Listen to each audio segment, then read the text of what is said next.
No. And I am loud, and I like to feel the energy, and I love loud things that go on. I like to feel it in my chest. I asked my kids as they got older, they could have been deadly what I asked them, but I said, what's the greatest thing I ever did as a parent, and what's the worst thing I ever did as a parent? I wanted to hear the great piece, right? And they each had two different answers. And one said, you took us quad riding, and I love that you went and taught us how to ride quads, and da-da-da-da. And then I said, what's the worst thing I did? Kind of covering my ears. And they said, I hated mic check at church. We would be in the front row before the service started, in the front row, and we were so early, we were there with the chorus, and they were doing mic checks, and they're like, we hated being there so early. So I love being on time, and I love everything to be loud and motivating. So I love those kind of things. The first thing, I love this. Let's read this together, guys.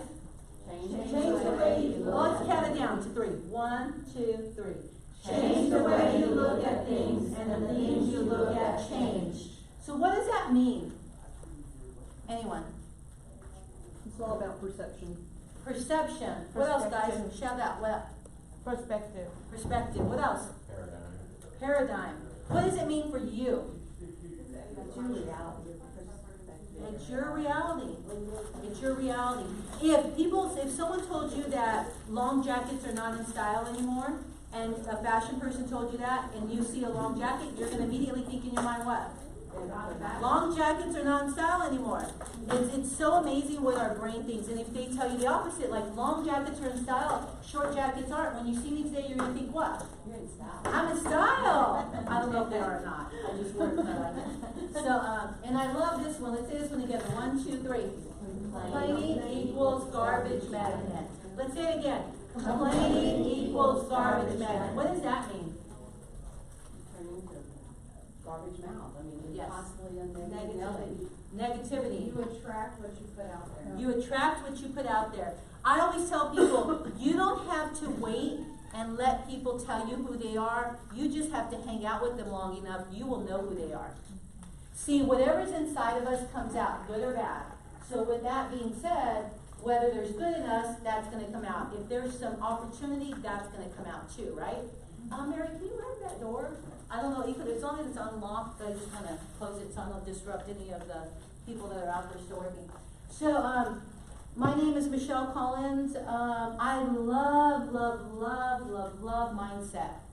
In fact, I think mindset is the most important thing that we can learn to be able to grow and create for a positive mindset, because without a positive mindset, or without the mindset being where you need it to be, how can we ever get from point A to point B?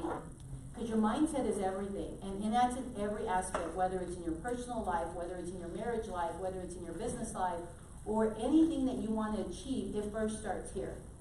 So with that being said, we're going to play a video.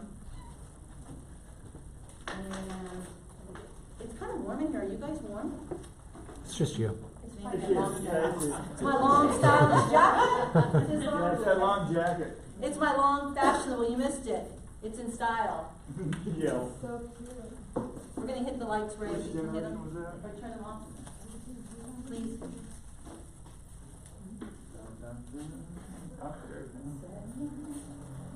There is nothing as powerful as a changed mind.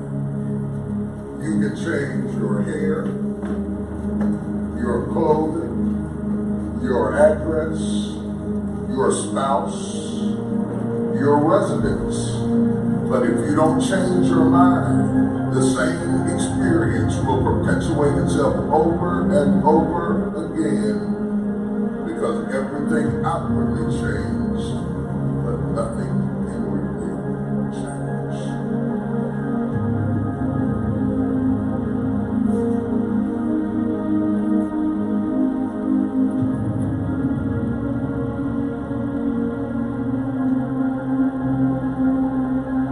If you want something out of life, if you want to change yourself, if you want to acquire something, if there's some goal that you want to reach, changing your behaviors, overcoming negative habits, it's challenging. It's hard. Most people go through life never discovering what their talents are. Most people never develop their talents. The only thing that's going to make you happy, my friend, in this year or any other, is to step up. It's to raise the standard. It's to discover what you're capable of and feel that incredible power of pushing through whatever's holding you back and get to the other side of more of your true self. That's what this game's all about. When you step into your fears and continue to push yourself to go on, something happens for you. If you look at somebody who's really successful, you think, wow, I mean, they're so amazing, they're such a genius. You gotta dig underneath, you gotta remember something. People are rewarded in public for what they've practiced for years in private. If you don't develop the courage to do that which has been given you to do, and you spend a lot of time going around trying to convince other people, trying to get their approval, what will happen is that you will lose your nerve. And other people will convince you that what you're doing doesn't have any value, and you give up on your dream. How much time do you have left? How much time do you have left? When you start thinking about that, we don't know. Most of us don't use the stuff that we have brought into the universe. Stop wasting valuable time. If you want something, you have got to be relentless. You've got to learn how to become resourceful. You've got to learn how to become creative. The power to hold on in spite of everything. The power to endure. This is the winner's quality. The hunger, the ability to face defeat again and again without giving up. This is a winner's quality. What this power is, I cannot say. All I know is that it exists, and it becomes available only when a man or woman is in that state of mind in which he or she knows exactly what he or she wants and is fully determined not to quit until they find it. There's greatness in you, and you've got to learn how to tune out the critics outside and the critic inside. So I'm going to harness my will, and I'm not going to let anything stop me. I deserve this.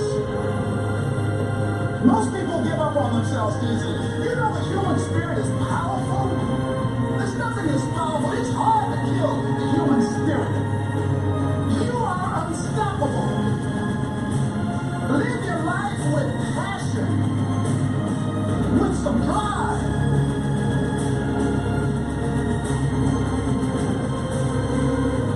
Most of us go through life without brakes on, holding back. Decide that you're going to push yourself. You've got to focus on you. And as you convince you, as you sell yourself, every day, you will begin to see a difference in the things that you're doing. Selling yourself on your ability to perform a job, to achieve a certain objective. Telling yourself every day, here I go again. And I've got what it takes. This is my day, and nothing out here is going to stop me.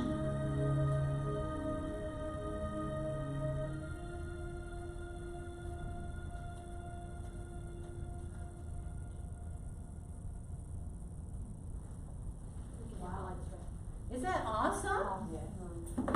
Wow, isn't that a great mindset? We're done. That was the class. That's it. Go do all that, and then we change our mindset, right? So I love those videos. What I did, and I don't remember, honey, do you remember how long ago I started watching these videos in the morning? Gosh, 8 years ago? 8 years ago. It's probably about right, 8 years ago. Flies by. I started Googling YouTube videos, and I just started watching stuff that resonated with me. How are you, sweetie? And so I wake up early, and I give myself about 2 or 3 hours in the morning before I ever have to be anywhere. And I sit, and I love getting ready and taking time and to be able to feel good. That is the start of my day. I'll pray, I'll turn on some spiritual stuff. Do you know that it says that the first hour, whatever you put into your brain is what you're going to take in and what you're going to do that day? So I am working on the opportunity I have to not grab my phone, because I grab my phone and turn off my alarm, and not look at emails or not look at Facebook, because the minute you get sucked into any of that stuff, what happens? You still sucking? Yes, you realize 20 minutes have passed, 30 minutes have passed, an hour has passed. And because your brain goes into a programming pattern that you're being stimulated by something, and that's what you start your day off. How many of you guys hit the snooze button when the alarm goes off in the morning? And how many of you guys hit it more than once? Jeffrey, you should be raising both your hands. And Jeff has a programming where he sets his alarm twice, right? Twice, and it goes off. And it's two different sounds. One's like some kind of soft music, and I don't even. Sandra Bocelli. Andre Bocelli, there you go. And I wake up, the alarm goes off, and I jump out of bed. And I need to. What studies have shown for everyone that hits the snooze button, have you ever hit your snooze button and not set another 5 or 10 minutes on it, and then you wake up 45 minutes later and you're like, oh my gosh, I only meant to sleep for 3 or 4 minutes. You guys ever do that? And what statistics have shown is we sleep, our brain shuts down, and we sleep in a pattern. So when you hit the snooze button, when you're about to wake up, your brain, we go in 45 minutes to an hour and a half sleeping patterns, and our brain starts to prepare us to wake up at the normal time that we normally wake up. So if you wake up at 6 o'clock, a lot of you, your brain just starts to wake you up at 6 o'clock.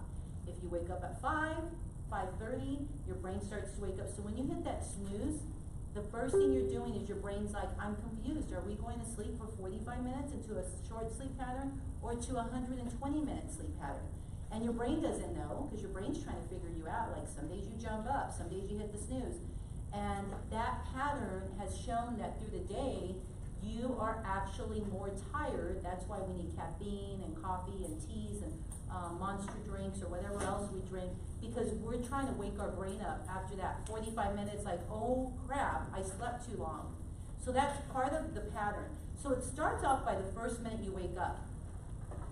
So by a show of hands, how many of you guys turn off your alarm is your phone? That's mine. What is yours?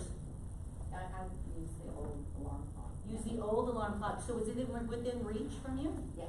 So do you have to get out of bed to go turn it off? No. No. So what the first pattern I is do that. You do this. You hit the snooze? Yes. You were a snoozer? Yes, I'm a snoozer. And so with that, if you set your phone or your alarm, what they show is set it in the bathroom. Put your phone in the bathroom, so you physically have to get out of bed to turn that alarm off. Because now you're up, and the moment you're up, it's movement, it's energy, and you start. So Madeline doesn't know I'm gonna ask her this, I just thought of this, sorry. I didn't prep you. What do I ask us to do in the huddle these days? Run in place for 10 seconds. Exercise, yeah, and we can run in place. How comfortable is that for you? No. Not comfortable at all. And I love Madeline. She's a gift and a blessing to us. And Madeline is not on high.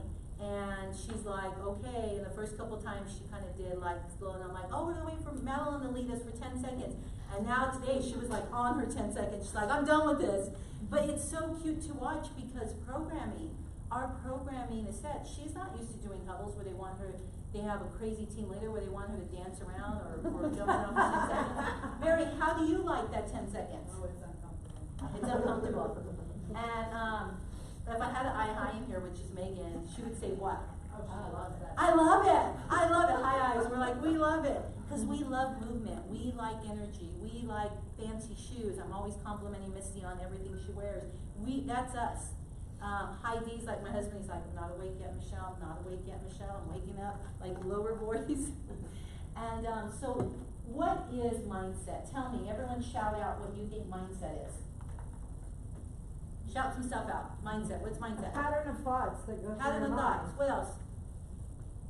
Past keeping you stuck. Past keeping you stuck. I love that. What else, guys? What's mindset? Anything, right or wrong? What you're used to. Restriction. What you're used to. Your What routine. you're used to. Your routine. What about you? Me? I would say empowerment. Empowerment. I love that. So that's all of what you guys said. Your answers are right. Have you guys heard of point far? Anyone by show of hands, have you heard of point far?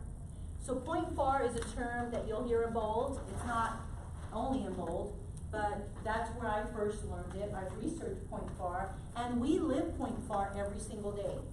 So Point FAR, what it stands for is programming, thoughts, feelings, actions, results. So this is the circle that it goes into, right? And this is us every day. I have programming, so do you.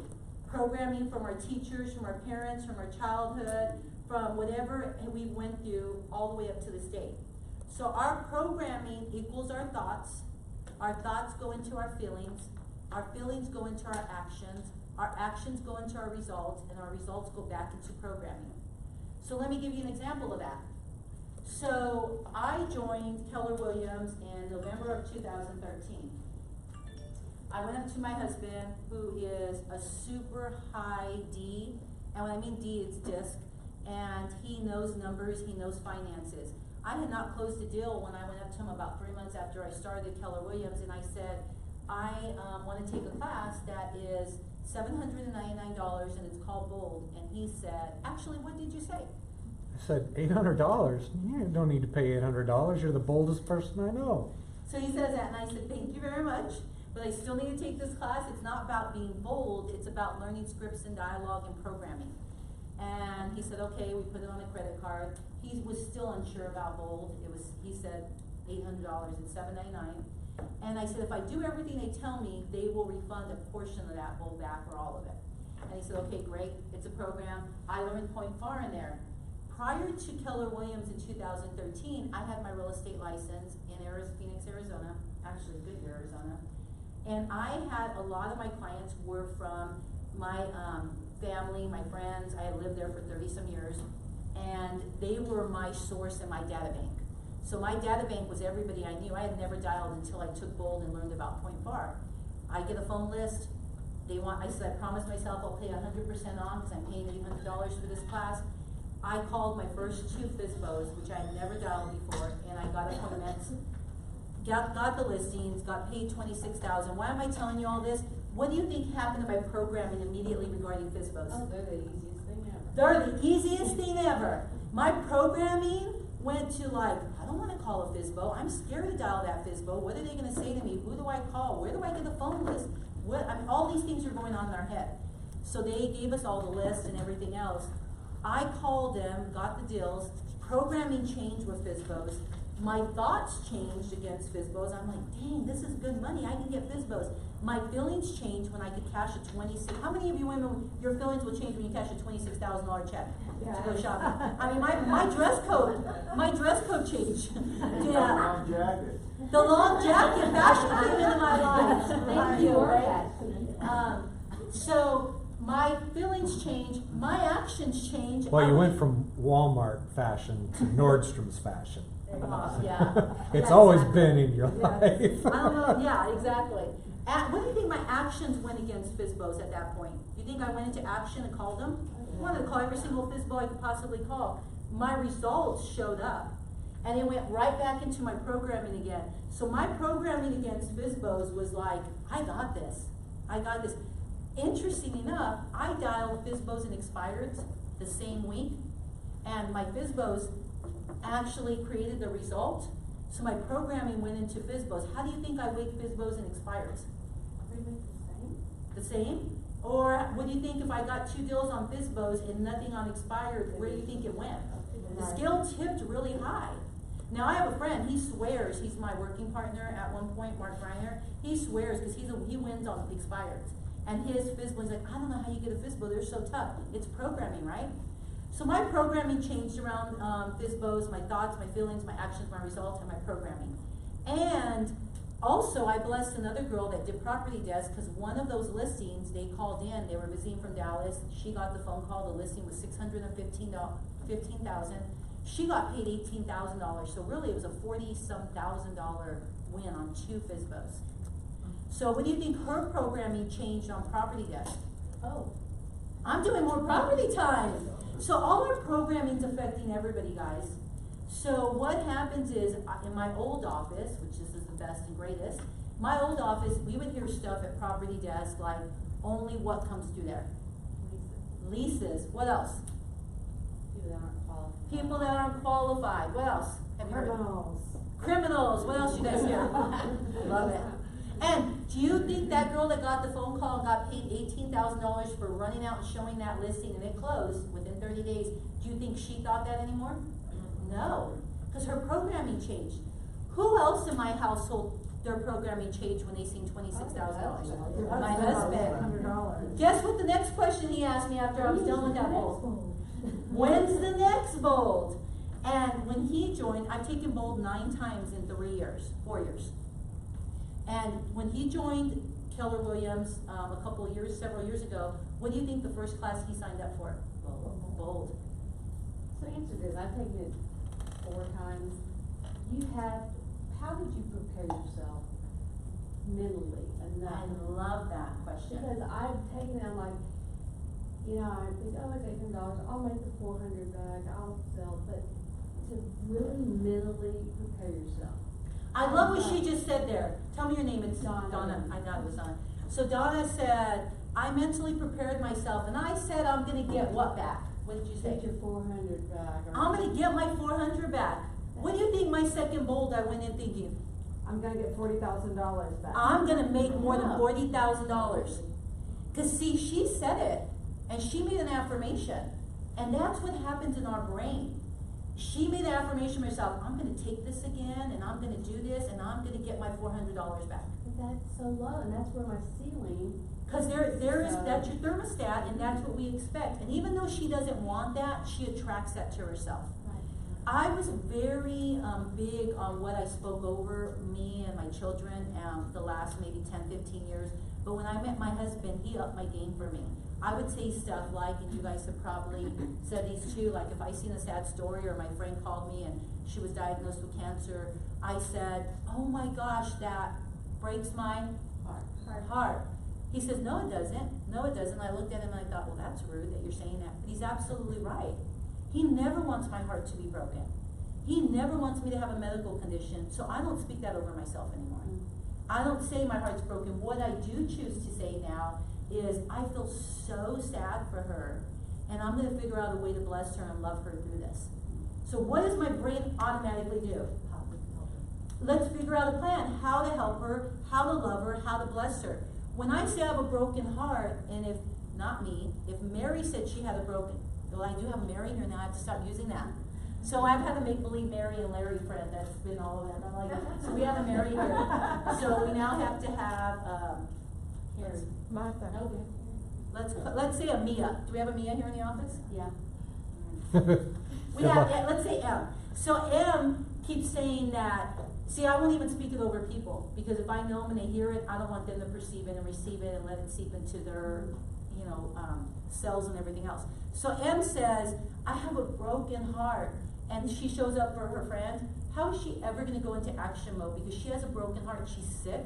A broken heart, I've had a friend that's had a broken heart, literally, and she's in heaven now, and she developed a broken heart and had medicine and all these machines up to her, and the outcome wasn't good. In the earthly realm. She's in a heavenly place now. So with that being said, when you speak that over you, that's what you're perceiving. Your body says, oh, broken heart, let's figure out what that looks like. It's no different than when you say, I'm tired, I'm exhausted, you're killing me, you make me sick, all those stuff you're claiming over me, over yourself. Those are powerful words you're speaking. Now what you can say is, Larry, you really disappointed me. Larry, you really hurt my feelings, because those are true feelings. Now what are we going to do to resolve it? We always say that. So that's point far. So we're going to continue on. Do you know that there's a such thing called the gap trap? Do you guys know what that is? That's what Donna just explained a minute ago. Why do I go into bold and she'll remember my $26,000 the next time she goes to bold and says, I want to make $40,000 in GCI. And she'll come and start doing the activities, and she'll do everything she needs to where she's programmed at, and all of a sudden she's gonna, here's her $40,000. Have you ever made $40,000 during bold? 7 weeks? No. Okay, so that's her reach goal. But then she's hitting up against this thing called the ceiling of what she believes, or you can call it your thermostat or whatever. You get into here where it's a gap trap. A lot of stuff happened in the gap trap. What do you think she's saying to herself when she starts to dial and everything else? They're not going to take my call, or I don't wanna bug them or. They're not gonna take my call, I don't wanna bug them. What else, guys? Did you say? I hate making cold calls. I hate making cold calls. What a strong affirmation. I believe her. What else? It's not worth it. It's not worth it. What else, guys? I have so much other work to be doing. I have so much other work to be doing. What else, Kia? Everybody's calling them. Everybody's calling them. What else, guys? I remember in Bold, I heard people saying that. We're dialing this. Now remember, I had never dialed before, and they gave us the list. So it was free, and they were giving to us, and people were saying like, we're all gonna call in the same room. I'm like, I was so broke at that time, cash-wise, not mentally and physically, or spiritual. I was so broke when it came to my savings at that point, that I was either gonna push through it and succeed, or I was probably have to have a tough conversation with my husband. And I promised him that I was gonna make some money going through Bold, because he was believing in me. So my level of to succeed was super high. I didn't care that everybody was gonna call. I just said, I need to get them before they do, or I need to win them before they do, or I need to have a better presentation. I need to win this client over. There's a thing called the switch cost. I got in the gap trap too. Who am I gonna call? What am I gonna say? What are they gonna do? How are they? I did that, but immediately I went into a switch cost. You guys know what a switch cost is? A switch cost, there's a lot of names for it. I went into the switch cost. What was my switch cost? I just named them. What was it? My husband, my what? My bank account. I'm broke, so I gotta fix it. My financial thing's broke. I need to fix something. What else? Someone says this. Kids, we have 2 children. All those became my switch cost. I no longer focused on who's dialing. We're dialing the same person. My switch cost changed. What I also had to start telling myself is, who am I going to bless today? Who am I going to love today? Who needs my help? I will treat them better than any other person in this room. I had to mentally say all those stuff to myself, because I had to mentally tell myself and everything that was going, that spotlight effect of programming, that this doesn't work, they're calling them too. I had to focus on all that other stuff. And the minute I started saying, I'm gonna love them, I'm gonna take care of them, I believe in them, they're gonna believe in me, I immediately go into that place. And then the dial was like, man, you don't know how lucky you are. It went from, please hire me, to like, you're gonna be blessed by me. It's a difference, right, Missy? Mm-hmm. It's a different place. And it's a different place from what you're saying, because all of a sudden my switch cost changed. Jeff became a bigger priority, excuse my language, and I mean no disrespect, than everybody else in my class. Jeff became more of a priority, and Anthony and Ryan, our 2 boys, came more of a priority than everybody else dialing them, than every note that could possibly happen. My vacation, me staying in the industry, because really I had been in the business about 4 months, and I had did 1 lease for $1,000 at that point, right? Which you said, please God, can I have at least 1 lease? I did. Thank you for reminding me of that. So you said your 1. I said my 1. I was begging by this point. I was on my hands and knees, and I said, God, can I at least have 1 lease for $1,000? Guess what I got? 1 lease for One lease for $1,000. My first 4 months was the same thing. I don't think I got my first sale for 3 months, maybe 4 months. Yeah. And I had 1 lease where I made like maybe $1,300 or something. I love the voice that we say it, and when we say it out loud and we include him, he's like, whoa, I can give you a lease for $1,000, and I got a lease for $1,000. What do you think my next prayer was? I'm like, whoa, let's do this again, but let's add some zeros behind it. Yes. And I remember I was walking through a house one time, so I will digress. Jeff calls them Squirrels. Rabbit trail. Rabbit trails. I'm with you. Me too. Yeah, I remember I was walking through this house, and it was a great house in Hockley, and I think it was $1.4 million, $1.3 million. And at that point in Texas, I had never sold $1 million house with a buyer, and so on that one, I remember saying, God, I kept walking through it. I said, I love this house. I believe in this house. I'm going to sell this house. I'm going to get paid on this house. And then all of a sudden, the deal went south. And then I kept saying, God, I already prayed in that house. God, I believe that. My programming kept speaking it and speaking it and speaking it. I'm like, you've done it for me before. You've done it for someone else. You're going to do it for me. All of a sudden, we got new buyers, came out of nowhere. that we were showing, and I knew that was the right house for them, but what was interesting, it was way out of where they wanted to be. And God brought it full circle. Within 2 weeks, we ended up looking at that house, they bought it, and that's where I met Miss Kathy. She was the listing agent on the other side several years ago, that owns this, is one of the owners. And I really believe, now some people can say, Michelle, that's just a coincidence, and maybe it is, but in my programming, in my words, in my mind, I prayed for that sale. I closed that deal, and it wasn't even with the first buyers. What I could include is, I'm gonna buy them with these people, or I'm gonna represent these. I said, I'm gonna sell this house, and I'm gonna get paid on it, and we did. And I just think the affirmations and what we speak and what we claim is really what we're going to do. So enough of that. So where I want to go now is, you guys have any questions about the gap trap or anything else so far? So with all of you guys here, let's all stand up. Let's do something. Let's change some energy. Let's change some energy. So would all of you guys be okay if you guys made $1 million this year in GCI? Absolutely. You guys, if any of you guys won't be okay, show of hands that you won't be okay making $1 million in GCI. Because I promise you, my team will take your leads if you don't want it. Perfect, okay. So we got that settled. So on a show of hands. Jeff's team. Hey, And, it's branded Michelle Collins' team. Jeff's so team, he's right, you're right, Misty, it is Jeff's team, and he's gonna do so fabulous with it. So, by a show of hands, who would like to make $1 million in any form, GCI or another paycheck, or just all of a sudden get an email after we leave this class, and you have $1 million waiting for you to be picked up? I mean, I would. So what we're gonna do is an affirmation. You guys know what an affirmation is? And we're gonna anchor it at the end. So the first 3 is like, I'm a multimillionaire, I'm a multimillionaire, I'm a multimillionaire. You throw it out on the 4th one, you're a multimillionaire, and then we anchor it. So show me an anchor, Jeff. Yeah. Yes. So it's booyah. Let's do booyah, okay? So I'm a multimillionaire, I'm a multimillionaire, I'm a multimillionaire, you're a multimillionaire, booyah, okay? Okay, 1, 2, 3. I'm a multimillionaire. I'm a multimillionaire. I'm a multimillionaire. You're a multimillionaire. Booyah! Woo! How does that feel? Good. Would you guys all be okay being a multimillionaire? Yes. You know, I've heard that Gary Keller goes around and gives about $10,000 out a day to someone he runs into. Whether you're working in the building and you're the janitor, or whether he goes out and gives $10,000, wouldn't you like to just bump into him and him say, I'm giving today, you're my $10,000 person? Yes. I mean, wouldn't that be cool?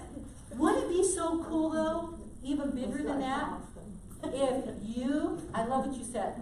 Let's drive to Austin. Let's drive to Austin. Wouldn't it be amazing if you walked in the door tomorrow and you were the one giving the $10,000 away? Oh, yes. See, that changes. I just got the goosebumps. Because that to me is bigger than me receiving the $10,000. Because for me to give $10,000 away, what do I have to have? A lot more than 10,000. So that's where I want you guys to really grow in your mindset. This mindset is for me. The reason I teach is because the more I teach, the more I have to learn. It takes so much for us to be able to pour into other people, and we can't give away what we don't have. And if somebody needed gas money to go home, and I couldn't open my wallet or my checkbook or take my credit card to the gas station and pay their gas, that's on me. If I couldn't give to Madeline or Mary or someone else, that's because I don't have that, and that's not where I want to live. That's why mindset to me is so important. Now, money is not everything, but it surely pays for counseling. So I'm telling you, yeah, they're saying, yeah, but money doesn't work and this and that doesn't make you happy, and I'm like, yes, but it pays for counseling. And it goes with everything I have to buy. And some people say it ranks up right there with oxygen. And I would agree, because the more we have, the more we can give away and the more we can bless. And that's truly the place of where I want to live every day, is what we can give back. Now, it doesn't have to be dollars. It could be your time. It could be you're calling somebody. Everybody needs to be loved. With that being said, a show of hands, what is the number one thing as a salesperson, whether you're in real estate or any sales, what's the number one thing in your number one job to do every single day? Meet new people, what's that called? Lead gen. Lead generate, on three, let's all say it together. 1, 2, 3. Lead generation. Let's say it again, number 1, 2, 3. 1, 2, 3. Lead generation. See, everybody has two things in their position, no matter what they do in life, two chosen jobs. A doctor, attorney, a real estate agent, a computer sales guy, anyone that takes a job has two jobs. The minute someone gets through with medical school, they don't just put the white coat on and put a sign on the door and says, Dr. Collins, and everybody starts flocking to him. What must he do? Get clients. Get clients. So he needs to lead generate somehow, some way. A lawyer doesn't go and pass the bar and put a sign on the wall and just says, attorney, and all of a sudden all these cases come to him, right, or her. They need a lead generator. So their chosen profession is a lawyer. Their second profession is lead generation. The doctor's chosen profession is doctor, and the second one is getting clients and lead generating those clients. And the second or third, which is real estate or realtor, that's our chosen profession. We chose to get into this profession, and we chose to go. We choose to get into a company like Keller Williams that they teach us systems and models. And if lead generation is our number one job, why are we not waking up every day, jumping out of bed, saying, "Oh my gosh, I can go lead generate today"? Why are we not doing that? Because we're lazy. Because we're lazy. We're lazy, and that's a great question. What else, guys? Drunk monkey mindset. What about you, Robert? Oh, it's not Robert. David. I always want to call you Robert. Sorry, David. What was the question? Why do you think everyone that you talk to in your program is not getting up saying, "I'm gonna lead generate today"? Why are they not? Fear. What else, guys? Love that. Why do you think, Madeline? Disruptors. Out of comfort zone. Out of comfort zone. Why wouldn't you lead generate? Comfort zone. Comfort zone. Disruptors. Distractions. What else? Yeah, they said disruptors, Habits. but distractions. If we know that lead generation is our number one job and our number one result, because I can tell you who makes money in this office. Spout some people out that lead generate, that make money. Raquel Bell. Raquel Bell. What's the guy in the corner? I know his name. Chris Hiller. What about Rhonda? Rhonda Coleman. Yeah. What about Ben Kenny? What about Tim Heil? Do you guys know those names? Yes. So, I wonder if I have time. I was gonna pull it up. Do you guys know what, can you get into my KW? Or Jeff, can you jump on that on my KW? And I'll show them what I'm gonna show them on there and go into reports on my KW. I can sign in before we do. I wanna show you something really quick.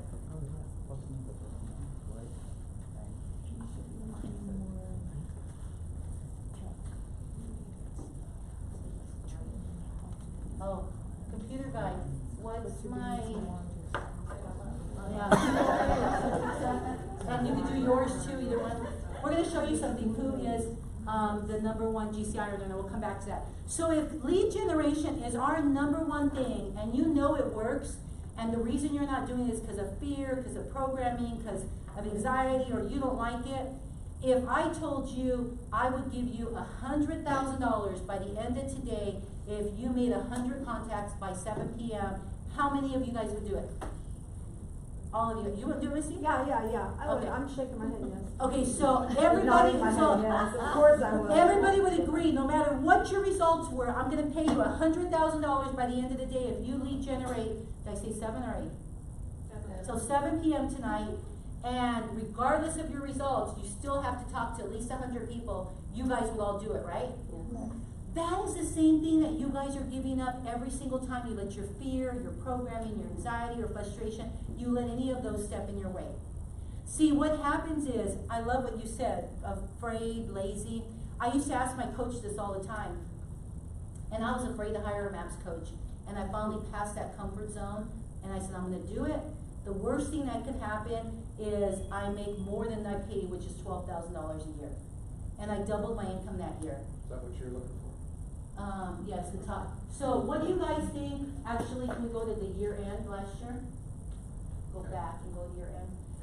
What do you think the top GCI earner in our company, who it was last year? Ben Kenny, that's this year. Just saw it. That's this year. That was, he just showed you this year. Do you know what he made last year What? in his pocket? Guess, throw some numbers out. $7 million. 7 million, what else? 10 million? 10 million. I love you guys. Most people say a $500,000, 3 million, yeah. 2 million. 18. 18 million, I love that. He probably netted all that. He made $6 million last year. How much? Actually, he made 8 million. Sorry, I was wrong. I've seen his numbers before this. Almost $9 million. Is that not a good year? That's a good year. That is a good year. So here's what happened. He had to get past his programming. He had to get past his fear and anxiety. Do you know what he did before he became a real estate agent?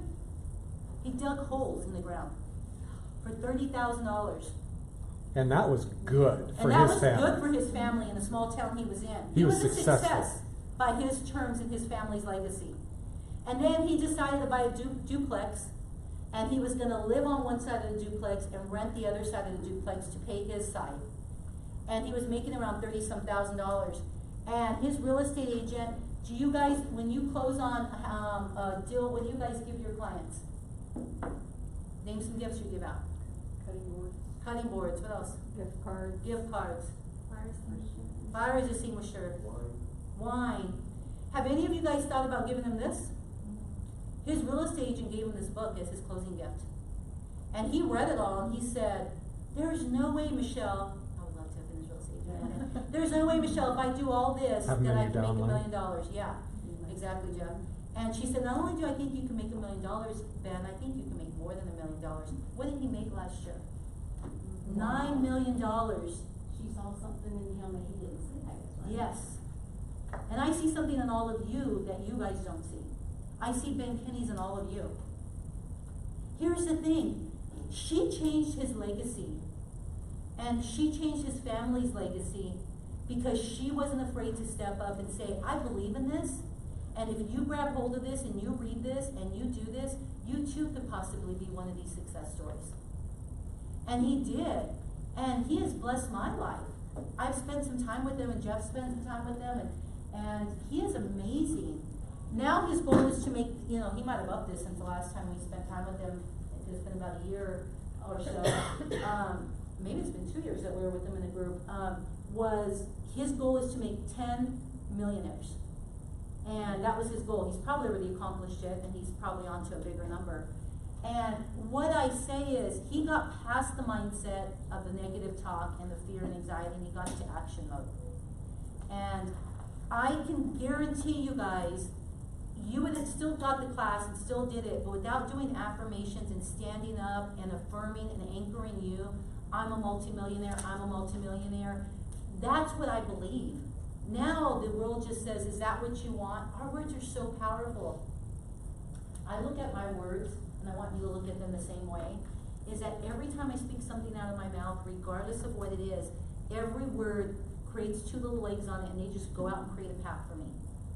So when I say, oh, I can't lead generate, those little legs go out in front of me and they say, every time a lead generation opportunity comes up and someone says, hey, dial with me, I'm like, I don't lead generate. Because that's what my brain has perceived in my programming. When I say I love lead generating, I make all kinds of money from lead generating, I love getting paid, but most of all, I love helping families. Those legs go out too, and they say, who can I help? Who can I help? And when you do that, you come from a different place. You come from abundance. See, it's not so much that when I was in production, that I wanted to make $1 million. I desired that, because want equals lack. I desired to help people, because as I helped people, the universe gave me what I needed. That I could help my family, my friends, strangers, and the more I have, the more we could bless. Jeff and I loved giving, $5, $10 to homeless people or family members that needed their bills paid or anything else, like $50, $100. It got really exciting when we said one day, I can't wait till I can buy somebody a car. And we've now done 2 cars, right? And that is empowered. That's powerful, you guys. I remember my first client that was a millionaire that we had here on an open house in West U. And I met him at an open house. I didn't even know what WestU was. I didn't even know how popular WestU was, and someone allowed me to do an open house for him, and I love this agent. And I had a client that came through, and just like all of you, you're either a Walmart greeter or you're gonna bless those people that walk through, some way or another. And we started to talk to them, and fast forward, I was asking about that agent, they said no, what they wanted to buy, they said 1 million, one was their top, and, we actually went into the whole dialogue of getting their number, calling them. I started to call him. I had not even done maybe 1 or 2 transactions by that. I did 3 transactions by that point, and none of them were in the $1 million price point. He kept saying, thank you, but we're not interested, and he would hang up, and I would call him back a day later, and I kept telling myself the affirmation, all I have to lose is $30,000. Now, most people would say, oh, all they have to do is say no to me. And you're expecting the no, or I'm bugging them. I kept saying, all I have to lose is $30,000. I'm gonna call them, I'm gonna call them. I kept calling him. After about 5 phone calls, he was either gonna change his number, put a restraining order on me, or talk to me, right? And he finally said, you're clear. I know, I won't tell you the whole thing, because I'll do that in another class. I won't tell you all the rebuttals he gave me, but finally he said, fine, you're not gonna stop calling me. We'll meet you at Whole Foods tomorrow at 11 o'clock. And I'm like, Whole Foods? How am I gonna do my spill at Whole Foods? So, yeah. And I met him and his wife did all the right dialogue. She leaned forward, she was shaking her head. He puts his hand across her chest and pushes her back and says, if we choose to hire you, if I need this reference, da da da da da, and I didn't have enough clients here, and he goes, I want no friends and family, so I had to give like a couple. I had to give him like Misty, and then I had to give her the husband. Because he didn't see I couldn't give them both. So I just give them both names, and fast forward, he hired us. They bought this $1 million house for 1.3. We laughed about it at the end, and I said, why were you so insistent on not doing it? He goes, I could never have done this without you guys. My belief in programming was I could save 3% if I just met every agent in the house I wanted, they can represent me. And fast forward, we got a phone call because we stayed really close to them, and they're dear friends of ours. I got a phone call that he had got sick and he had cancer. Now this makes me emotional because we were blessed selling a $1.3 million house, but we were so blessed to be there and pray for them and take them food and love on them and show up the way God has designed me to show up and be there for them. And if I would have never stepped out of my fear zone, my discomfort zone, I don't want to lead generate, or I can't call him, he's smarter than me, or help, he's an attorney piece of it. If I did all that, I could never bless him when he got sick. She called me about a year after he got sick, because we were seeing him quite a bit. And she said he's going in for the biggest procedure of his life. If he doesn't make it out, I will never step foot in that home. And no agent will ever sell anything for me but you. That was so powerful. That's why we wake up every day to leave a legacy, because the money's good for what money can do, but the relationship is priceless. That is completely priceless. Yeah. So I never cry. You're going to learn that? That's why I like you more. So with that being said, we love them and they love us, and that to me is way more than a $40,000 commission. Is he healthy now? He is so good. He has all his hair back. He's healthy. He's in remission. And they now have started a nonprofit organization where they help families come in that are here in a medical condition with cancer, because she volunteers at MD Anderson, and she takes care of the entire family. She has more people on Thanksgiving that are in the hospital than anywhere else. She could never create that legacy if God didn't give her the opportunity to love somebody with cancer.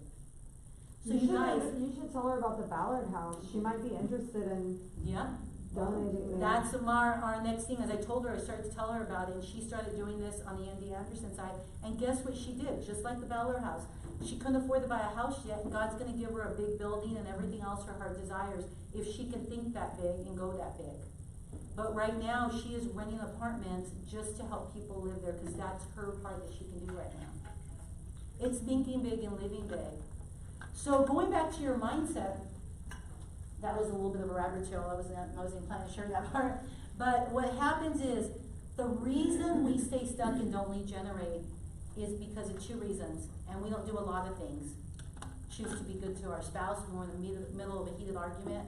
why we don't do the switch costs and say, let me be nice, let me be the first one to give in, it's pride, or where we get mad at our friends or our family or a client. That split second, our brain is designed to protect us. Your brain has been created to protect us. So whenever we do anything uncomfortable, if I tell Madeline to step up and lead the rest of the meeting, and she's not comfortable with it, a spotlight effect comes up and Madeline says, well, what am I gonna say to them? What am I gonna do? I'm not taking this class. I'm gonna help you with audio. Now, if she asks me to go do her job, I'll be like, whoa, Jeffrey, come and do this, because that's not my gift. That's her gift. But what happens with the spotlight effect in your brain is when you hesitate, even for a microsecond, when Misty's gonna pick up the phone and dial, and she has the list in front of her, and I said, this person needs your help, and they're visible, but they don't know you yet. And then this person needs your help, and it's Susie. She would have right away called who? Susie. Because she don't hesitate to call Susie. She knows Susie. Her programming's comfortable with Susie. She would drive 5 hours to go help Susie. And I'm like, this person's around the block, they don't know you yet, they're a FISBO, they really need your help.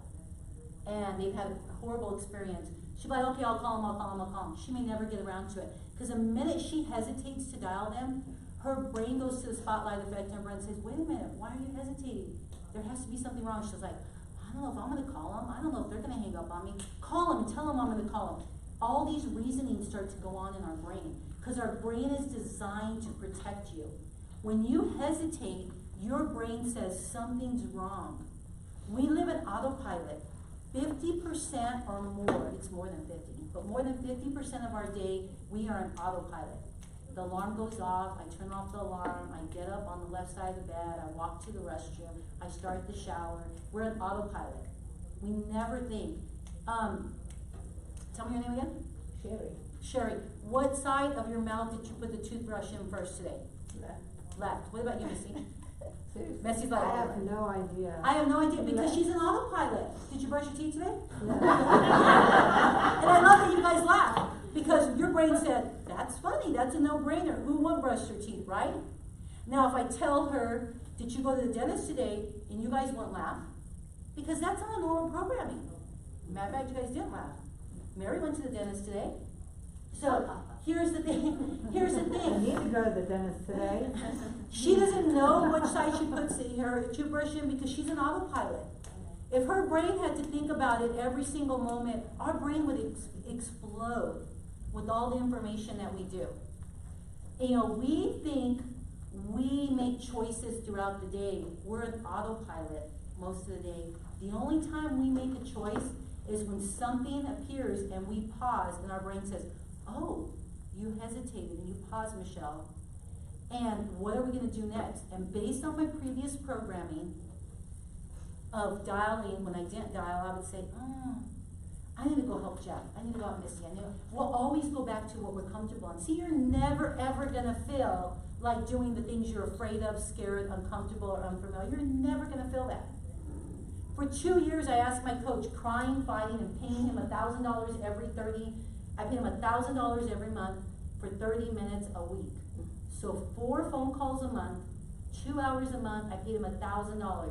And I asked him more than once, silly me, why do I not lead generate? And I even said stuff like, I'm lazy. I don't know how to lead generate. I'm not consistent. I don't like it. I said everything you guys said.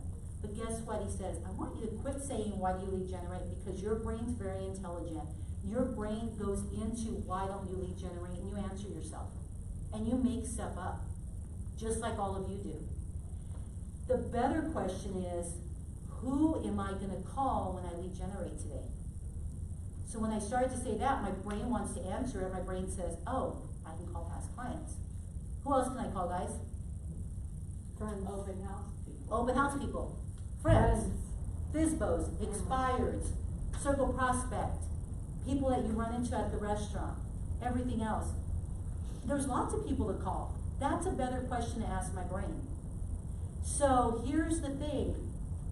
Ask yourself and talk to yourself regularly. I'm just kidding, that wasn't it. Is ask yourself good questions instead of asking yourself defeating questions. I stopped asking why I'm not lead generating and I started asking who can I lead generate with. The same thing when it comes to the switch cost in my head or the spotlight effect. The minute I hesitate and the minute I stop, my brain says, hey, what's happening here? Why are you hesitating? What does your program know about this? And what do you feel about this? So it's like Madeline coming up to me and saying, hey, I need you to help me sign in and reprogram something through KW, and I'll be like, I don't know how to do that. My programming automatically goes to like, hold on, Jeff can help you with this. Because I've already programmed in my brain, he can do this. He walked into our office the other day, and I was having a frustrating computer moment, and I said, I can't get this little laptop, which I have 2 laptops right now, to get on my big monitor, whatever that's called. Share the screen, whatever, I don't know what it's called. And Terry couldn't figure out either. And Jeff came in, and Jeff walks up, my laptop's sitting there, it wasn't this one. And he opens it, and he pulls the top part off, and he walks away with it. We're like, did you know that did that to that? And he's like, no, she bought it. It's mine, and he walked away with part of it. And he came back, he's like, I fixed it. And we didn't care what he did, we just knew and trusted him enough to say he fixed the problem. And we don't have to call a computer guy out to pay for this. It's programming. That's where we have to stop and think, what is it that we need to reprogram? Now in an hour and a half, I'm not gonna teach you how to reprogram everything, but I will continue to build on this. What I will tell you that's changed my life is a girl by the name of Mel Robbins. Show of hands, who knows Mel Robbins? Or ever heard Mel Robbins? David, you have. Have you read her books or listened to any of them? Yes, what's one of her books called, the famous one? The 5-second rule. 5-second rule. Does anybody know what a 5-second rule is? What do you guys call this 5-second rule? It's something that helps you not to procrastinate. Getting up, you just count 5, 4, 3, 2, 1, go. I love that. What is your guys' that you're laughing about? Yes, that's exactly true. We've been programmed to say 5-second rule, and we pick it up, and most men, sorry man, I'm picking you guys, they're like, it's fine, it fell, it's fine. And that's the 5-second rule. She came up with the 5-second rule, and it's a brain interrupter. There's a lot of different names you can call Pattern it. interrupter. A pattern interrupter. Some people call it brain interrupter, pattern interrupter. She calls it pattern interrupter. And what that does is Bolt's taught us these 2 things. Every day and every way, things are getting better and better. Yes, whoever's taking Bolt, that's a pattern interrupter. Every day and every way, things are getting better and better. Yes, it's a pattern interrupter. She's taught us, and the people that know her, it's a 5-second rule. She says 5, 4, 3, 2, 1, and she goes into action. So here's an example. She would hit her snooze button, and she would snooze it and snooze it and snooze it. She would jump up, the kids would be late to school, everybody would be frantic, she would be screaming, they would be crying, everything was chaotic because she chose to make a decision to not get out of bed. And she goes into details of why and everything else. Her husband's businesses have failed and everything else. This 5-second rule was really an accident how she stumbled across it. The night before, she seen a rocket launch, and it was NASA, and they counted down, and it stuck in her psyche. That's why I say what we hear and what we say is what gets inside of us. The next morning, she said, I'm just gonna count down like I seen last night, and she did 5, 4, 3, 2, 1, and she jumped out of bed. And all through the day, she kept doing these 5, 4, 3, 2, 1s. When she didn't wanna, go work out, she would say 5, 4, 3, 2, 1, put your shoes on. 5, 4, 3, 2, 1, walk out the door. She kept doing these 5, 4, 3, 2, 1s because the reason she says 5, 4, 3, 2, 1 and not 1, 2, 3, 4, 5, because we grew up and our brain already knows what comes after 1. When we have to say the alphabet, start to say the alphabet in order. A, B, C, D, E, F, G. Great, you guys all know the alphabet. Go backwards. Z. D, Y, None of you guys go. Yeah, but you guys can all go A, B, C, D, E, F, G, H, I, J, because your programming, your autopilot kicks in. You hesitate and your brain's like, what are we doing? What are we doing? And you guys start visualizing the next letter, what's after or before Z, because it's not autopilot. And that's what she's teaching us. Your programming is autopilot. And you can change the pattern of what you're doing, whether you choose in a matter of 5 seconds, how you treat your spouse, how you treat your children, how you treat your coworkers, how you treat yourself in 5 seconds. See, Jeff gives me opportunity every single week for him to have an opportunity to say 5, 4, 3, 2, 1. So with that, we always have an opportunity. I have the 5, 4, 3, 2, 1 to decide how I'm going to react to whatever my program. See, Jeff is such a kind, loving man. He is a blessing and a gift to me. What happens is my past programming, because I've been married before, and my What? past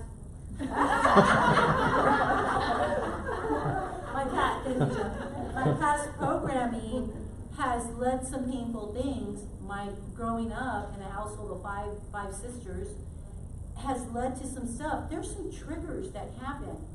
And then I'm like, whoa, that triggered something, and then I have a response. Pattern. And that pattern and trigger, that trigger happens, he may say or do something, and the trigger happens in my brain, and the pattern kicks in of what my programming was for before. So I can immediately, your brain has a 90 seconds where you literally, the brain shows that you literally lose your mind for 90 seconds. After 90 seconds, it's all programming. So for 90 seconds, I need to zip my mouth for a minute and a half. And that's gonna be hard, because it's that gap. And then I can respond. Everything after 90 seconds, he can say gently, patterns, programming, he can say those words, because he can remind me that, hey, you've gone into programming. You've gone into a pattern from your past. I'm your best friend still. And I can say the same for him. It's the same in every part of your life. The first 90 seconds are happening and things are going on in your head, and you can't control your first thought, but you can always control your second thought. So I said an hour. I know we've gone a couple minutes over. There's a lot more stuff that I want to share with you that will take time. So the two things I want to leave you with is Mel Robbins. I Googled her, and she is phenomenal. She has a couple of books out. I always wait for every book that comes out next. This is her best book that has really gotten her on the map, is the 5-second rule. I listened to it on Audible, and then she has 2 more books out right now where she's interviewing people. And I encourage you to go find something that resonates with you. And I encourage you to start watching everything you say and everything that you let out of your mouth, because that's going out and creating little legs and literally creating what you want in your life. And I want to tell you, there's nothing you can't accomplish, and there's nothing you can't reprogram in your brain that you don't already have the gift to do. If you don't like it, change it. If you like it, keep doing it. There was some stuff that when I married Jeff that I had some bad programming around and I had to change. There was some stuff that Jeff had in programming that wasn't suiting us, that he brought from his family dynamics and my family dynamics. First of all, being Hispanic, he doesn't know we all start at level 9 or 10. He's like white, if you guys didn't know that, and they start like at 3 or 4. For them to get to 6, it's like, holy moly, we're about to just like, really leave or sleep on the couch. It's just the way we show up. He's learned like, ooh, after I'm around Michelle's family, they even know. He slowly slips into the living room because he's like overstimulated. And it's really fun when there's the 5 girls in the room and our husbands and our children and everybody's calling his name. And he's like, stop calling my name, one person. But it's just our dynamics and our patterns. So with that being said, if this was helpful, and you guys want to continue to hear stuff like that, I'll continue to share things that I have learned and things that we have learned. You know, I think you should teach a class to the Ignite class before they start. Because seriously, very empowering. I agree. As far as understanding the scripts and everything you said, Michelle, really is important. Very motivational. I'm telling you. Give me the hug, girl. Thank you. And this is what we get to do every day. We get to love people. That doesn't cost anything. I'll tell you, Misty can tell you, and you guys can go if you need to go, because I'm just going to share one last thing that I haven't shared with everybody is Misty kept calling me to interview for the position. Hold on.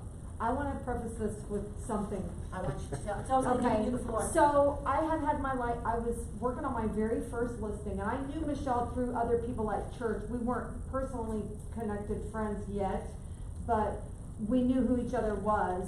And I had just, I wasn't with her market center. She was not my sponsor. She profited nothing from helping me. So I had my license for a very short time. I was working on my first listing, and I was suffering with headaches, and I don't post prayer requests very often unless it's serious, okay? Like pray for, like this headache. I finally posted about it, and she private messaged me and said, "What's your phone number?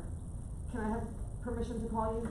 And she called me, and she just started speaking life over my business, praying for me, telling me, giving me some pointers, because she had suffered with headaches, and just poured into me with no benefit to herself. So all this stuff she's saying about loving people, it makes me emotional, because she had no, she was gonna reap no reward from doing any of this, but and I know she's a millionaire real estate agent, and she's taking the time to call little me, who just got my license, working on my first listing that was like $300 and some $1,000, and you know, it was like a huge impact on me.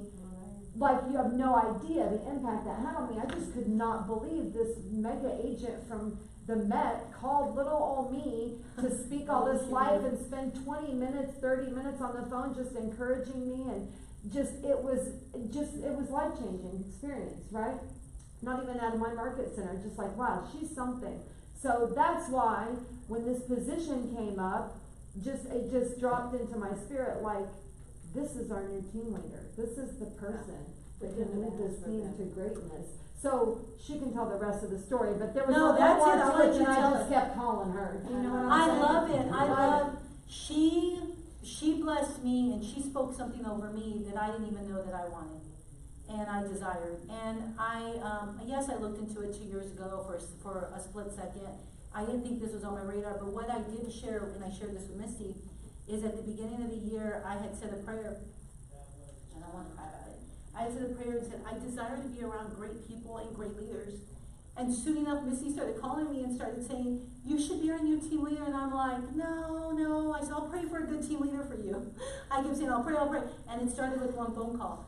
But her listening to that voice blessed me, because what I see in you guys, people still see all around us. She's seen something in me that I wasn't ready to accept. Right, But God and said, I had told Terry at the Christmas party, I was like, do you know Michelle Collins? Like, she would be a great team leader. And she's like, oh, her and Jeff are, making all this money, and they're starting their new team, and da-da-da. And even Terry was like, thought that Michelle was. yeah, that you never know what God's gonna do. Mm-hmm. And when I made that phone call, you can never outlove people and not get something back in return. And I didn't do it for that. I did it to love on her and be there for her with not wanting anything back, like she said. And that's what happens every day when you show up and you decide to get past. We're super selfish creatures. And my coach used to say that, you're selfish. I followed him around. High eyes don't like that. Followed him around for 30 minutes to convince him everything I do and not selfish. And he was right. At the end of the day, it was a gut check for me. Because when I get into a mode of what she just said, and I would have been like, no, it's about me, I'm making all this money, I'm doing all this, I wouldn't have taken the opportunity. I would never have the opportunity to be in your company and be blessed by you guys. You bless me every day to wake up and do what God gave me to do, and that's love you guys and be here for you. And that's the thing, you cannot send that out and it not come back tenfold. Good and bad. It's gonna come back either way. I just was, as you were talking, I'm new, this is my third week, so I don't know how to be generous. I was just like, I kept giving myself an excuse. All my friends are working, and then the few people I contacted never got back to me. So as you were talking, you said, don't think about why you're not. Think about, the other side, the flip side, the positive side. So I grabbed my phone and I sent a text to this person that I've been texting forever, and I was just like, I'm just gonna bless her with my app. And I sent it, like, well, I know you're busy. You should take a look at this when you have free time and let me know. And then she's like, I'm so sorry. She hadn't responded in weeks. 2 weeks. And then she responded right after, like, oh, thank you so much. I'll let you know. I'll take a look. But again, my point is, just what you were saying kind of changed the way I was looking at rejection. Because I was feeling like, maybe this is not for me. Let me go back to my little hole as a research scientist and just do my thing. And like, What if I made 30 grand on these phone calls or whatever? I was thinking that, and then you tagged me to come here, and I was Yeah. like, and I even told you, I really need this, I need to. I think hear we I all love need that. this. I love what you just said, but Yeah. we will always run back to our comfort zone. Yeah. We will always run back. If we have plan A and plan B, and A is to be a successful real estate agent and love people, help people make a lot of Yeah. money and have fun doing it. But there is a plan B, like, oh, I could go back and Yeah. babysit. Oh, I could go back and take a job at the mall. Or I could go back and be a pharmacist, because I have someone that's talking to me right now that's just unhappy with that piece. I can go back and work these long hours. We will always run back to that thing, and we'll be miserable. Because waking up and doing what you're truly gifted at is what makes you understand that you're not working a day in your life, you're giving people. And the thing is, people would still try and tell you about your old life. Like for me, my friend was like, you gave up a $150,000 job to come do this. How are you gonna make this? And I was like, I don't know, but I Cause just you're gonna make half You're a gonna million make dollars $300,000. next And year. the That's people not- will, even the people closest to you, even Yeah. the people closest to And I you still- will show up and they'll give you their programming. And it's not that they don't want you to succeed, they are afraid. We live in a Yes. world of Yes. security, respect, and honor. Men want security and respect and honor at the highest level, in and out of the bedroom. Women want security all day long. The way we look, the way we perform, the way we provide, security in everything. So what happens is you're looking for security and they're showing up out of fear and like, how could you do this? And it hits that negative programming. And do you guys have to leave, or do you guys have 5 minutes? Do you guys know who Sylvester Stallone is? Yes. You guys do. Who is he? Rocky. Actor Rocky. Do you guys know who wrote Rocky? The story of Rocky? He did it himself. He did it himself. And do you know what he did before he became an actor? He slept on park benches, I know that. Yes. He was Yes. homeless at times. He was homeless. Yeah. He went to a boxing match, and I can't remember exactly who it was now. And he went to see the boxing match. He sat down and he wrote all this after seeing this boxing match. And I think it was Ali and Frazier. it was Ali, Yeah. you're right. And he wrote the whole script, and his main #1 plan was to be an actor. He went and did his pitch to several companies, and they all shot him down. And he went to two brothers, and they said, "We like it. We think we can make this movie work. How much do you want for it?" And he was poor, out of a home. He was homeless. He had a dog that he loved so much, and he had no money to eat, and they offered him $5,000. And most people in that state would do what? Take it. Take the 5,000. He said absolutely not, because his #1 plan, he didn't have a plan A. Plan B. Plan B. He had a plan A, and his #1 plan was to be an actor. And if he would have gave up on that and took the 5,000, none of us would know who Sylvester Stallone is. And what they said is, nope, we're not gonna bet on you, you don't even look right, because part of his face is paralyzed. You guys know why he's paralyzed? When he was born, they took him out with forceps, and he got paralyzed. Life scripts. That would be a little rough. The salad tongs. They use the salad tongs. And he got paralyzed on one side of his face when he was in the birth canal, when they were pulling him out. And he kept saying no, he was going to be an actor. And they called him back. Through this process, the only thing he had left was his dog. And he was literally sleeping out in the subway, and his dog was starving. So he loved his dog so much. Can you pull up Rocky 1, a picture of him and his dog? And please. And he went to the liquor store that most people would go to, and he was selling his dog. And he said, "I love this dog. I want $100 for him. He's an amazing breed. He's an amazing dog." And no one would take him. Finally, somebody gave him like $35 for his dog. So a couple weeks later, these brothers called back and they said, okay, we'll up it to 10, we'll up it to 15. They went all the way to 15,000. But they didn't want him to star in these Yes, movies. I love that you know this. And help me if I change some stuff, because with all the stories I listen I to. just love Rocky. I watch him over I and love over, him. and I read his whole story. And It's incredible. So Yeah, I heard he's gonna be going on watching Rocky. Go watch the story of Rocky, the life events of Rocky. So fast forward, they say, well, we are not going to give you 15,000. We're going to give you, I think it was 5,000 now, because you're going to start. You're going to screw it up, we're gonna probably waste our money, this is the programming they had, and, we're probably gonna regret this, but we want the script so bad that we're willing to take a chance on you and you're gonna screw it up anyways. Guess what the first thing he went to go do after he got his money? Get his He dog. bought that dog back. He wanted to go get his dog. He went and stood at that liquor store. And they, I think, charged him 15,000 or something Yes. to get his dog back. Yes, so when they paid him for the movie, he went all the way up and gave that man every single dollar back for this dog, and he starred the Rocky In the with him. movies, yeah. Yeah, this is his dog. Like this. So, what am I saying? You don't even have to sleep on the streets. You don't even have to sell your dog. And he also did pornography. Is that the right word? Pornography? Yeah, he actually started that because he was starving, and he said he hated it. That's part of his story. You don't have to do any of these things. All you have to do is pick up the phone and call somebody. And then we could be talking about you and Ben Kenny. So, the pursuit of happiness is another one. He got ran over, went back to work and without a shoe. I'm telling you guys, most people would not get run over and come back to the Ignite program. They would say, I just got hit by a car, I have one shoe on, I'm not coming back. But people that want it will do whatever it takes. They'll sleep on the floor, they'll sell their dog, they'll fight for their script, they'll go back after getting hit by a car, they will lay pipes, they will read the book, they will lead generate 15 hours a day. Because if you want it bad enough, it's you that decides what you're going to have. And you guys get to decide that. None of us do. God's gift to you is every gift and talent He gave you. Your gift back to God is what you do with that. And you squander your gift or you bless people with your gift. So you guys choose. That's a big part of the message is understanding and doing some introspection. Yes. What is your one thing? Why are you doing real estate?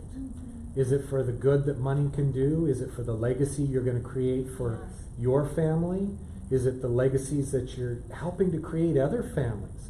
Maybe it's the first house that anybody in their family has ever bought. Have you helped them through that? Did you coach them through that? Did you hook them up with a vendor, with a lender that's helped them get into a program that can afford their first house, their first apartment, whatever it is? There are miracles waiting to happen, and you're getting in the way. Yes. I love that, Jeff. That's good. Thank you guys. Thank you. Thank you, thank you, thank you.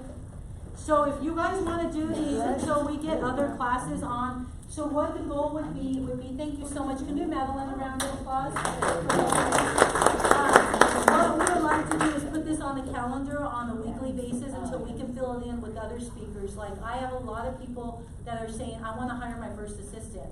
And what would that look like? And so I want to bring people in that I have one guy in particular that has hired not only one assistant, he's up to 3 assistants now. Where did he get them? How did he train them? What did he do? How does he pay them? All those are all classes. I put some fillers out with some people that have big teams and some that are just getting started, and we just want to be able to have that for you guys, okay? Thank you guys for coming out today.